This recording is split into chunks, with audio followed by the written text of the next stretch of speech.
Hi అండి అందరికీ. ఈరోజు నేను చేయబోయేది ఎగ్ చపాతీ నా స్టైల్లో.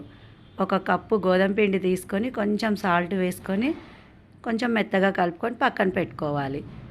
తర్వాత క్యాప్సికమ్, క్యారెట్, ఆనియన్స్ సన్నగా పొడుగ్గా కట్ చేసుకోవాలి. స్టవ్ వెలిగించి కడాయి పెట్టుకొని ఒక స్పూన్ ఆయిల్ వేసుకొని కట్ చేసుకున్న ముక్కల్ని వేపుకోవాలి.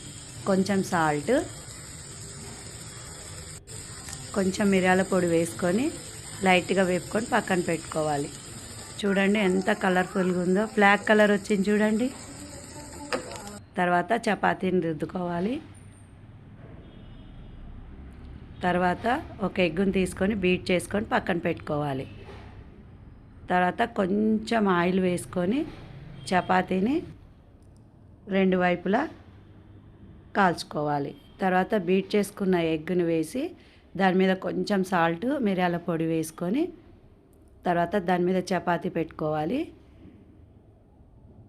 దాన్ని ఇంకోవైపు తిప్పుకున్న తర్వాత కొంచెం మిరియాల పొడి వేసుకున్న తర్వాత వేపుకున్న ముక్కల్ని వేసుకొని కొంచెం సాస్ వేసుకొని ఇలా ప్రెస్ చేసుకోండి.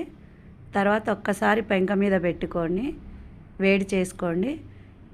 కొంచెం క్రిస్పీగా వస్తుంది. చూడండి, వేడి వేడిగా ఎగ్ చపాతీ మీకోసం రెడీ.